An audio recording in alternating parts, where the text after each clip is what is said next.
13, 14, and 15, solving a decimal word problem using a linear equation in the form of ax plus b equals c. So, Reuben rented a truck for one day. There was a base fee of $16.95. There was an additional charge of 81 cents for each mile driven. Reuben had to pay $139.26 when he returned the truck. For how many miles did he drive the truck? So M is going to be the number of miles. How many miles did he drive the truck?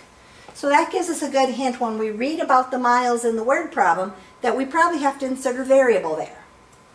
Reuben rented a truck for one day. There was a base fee of $16.95. So right away he had to pay $16.95 just to rent the truck. There was an additional charge. So I'm going to add. The additional charge is 81 cents for each mile driven. I have to take 81 cents times the number of miles I drove to find out the charge.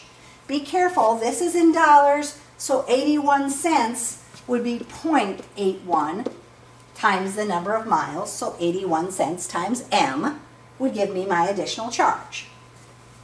When he returned the truck, he had to pay $139.26, so that was his total. We now have our linear equation, and again, your calculator is always active on the word problem, so I suggest you use it just so you don't make a silly calculation error. 139.26.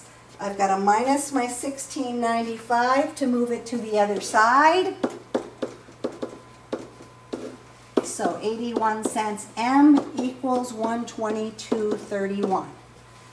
So what happened here, I took the total and took off my base. The extra I had to pay for my mileage was 122.31. So if I paid 81 cents per mile, I'm then going to divide that by my 81 cents.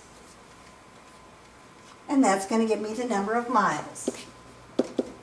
151 miles is how many miles I drove the truck.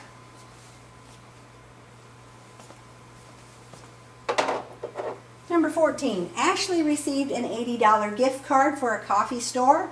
She used it in buying some coffee that was $7.56 per pound. After buying the coffee, she had $42.20 left on her card. How many pounds of coffee did she buy? So she started with an $80 gift card. She bought some coffee, which means the gift card balance is going to decrease. She had to subtract off the amount that she had on her card. She bought coffee that was $7.56 per pound, and we want to know how many pounds of coffee she bought. So $7.56 times the number of pounds. You can use C for coffee or whatever makes sense to you, but I'm going to use P.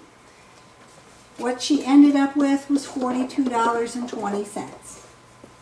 So now I have my equation.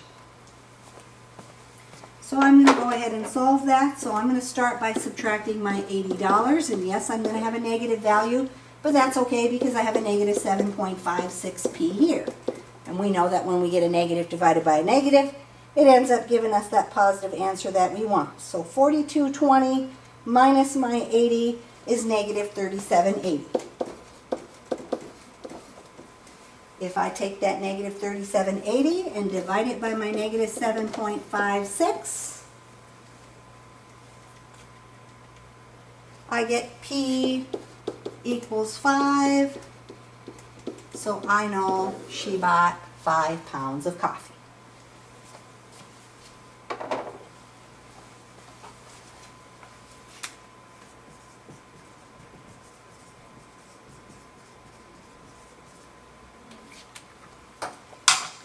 Number 15 should be the same kind of thing.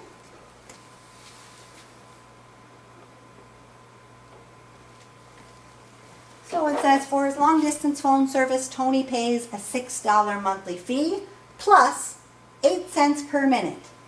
Last month, Tony's long-distance bill was $20.16. For how many minutes was Tony billed? So his monthly fee was $6 plus 8 cents per minute. 8 cents. 0.08. Not 8, not 0.8, 0.08. 8 cents per minute. So 8 cents times the number of minutes that he was billed for. The bill ended up being $20.16. So again, if I go ahead and solve that, I'm going to start by subtracting my $6. So 8 cents times the number of minutes equals $14.16. That was the amount that he paid for just the phone calls without the monthly fee. And if we take our $14.16, divide it by our 8 cents per minute, the number of minutes was 177.